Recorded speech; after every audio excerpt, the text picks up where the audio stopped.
Report చేయగలిగినటువంటి స్పృహ అనేది ఉండాలి. పోలీసు వాళ్ళు ఉంటారు, పోలీసు వాళ్ళు కూడా వాళ్ళు ఉండేది మన కోసమే. వాళ్ళకి వెంటనే సమాచారం అందించాలా.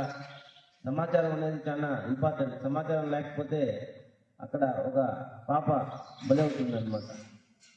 పెళ్ళి అయిపోతే బాధ్యతలు వస్తాయి. అంటే చిన్న వయసులో పెళ్ళిళ్ళు అయిందనుకోండి, ఎన్ని కష్టాలు ఉంటాయి అనేది కూడా మీకు తెలుసుకోవాలా. అంటే పుట్టే బిడ్డలకి సరిగా పుట్టకపోవచ్చును, రకరకాల వ్యాధులతో పుట్టొచ్చును. చిన్న వయసులో పెళ్ళి అయిపోతే పుట్టే బిడ్డ కొంతమంది వీక్నెస్ అంటే బలహీనతలు చనిపోయే అవకాశం ఉంటుంది.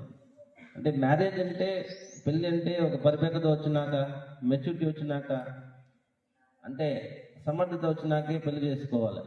ఇలా చిన్న వయసులోనే పెళ్లి చేసేస్తే ఇలా వైద్య సంబంధితం అదే జబ్బులు పడే అవకాశాలు కూడా ఉంటాయి. కాబట్టి అన్ని విషయాలు తెలుసుకోవాలా. పిల్లలు ఈ వయసు నుంచి పిల్లలకు సంబంధించిన చట్టాలు కూడా అన్నీ ఉన్నాయి. అవన్నీ కూడా మీకు పాఠశాలల్లో మీకు బోధించాలా. టీచర్లకు కూడా నా యొక్క మనమే చిన్న చిన్న విషయాలు చెప్పాలి మన చట్టాల గురించి. మనకు పోక్సో చట్టం కూడా ఉంటుంది, సార్ చెప్పుకోవాలి వీలైతే.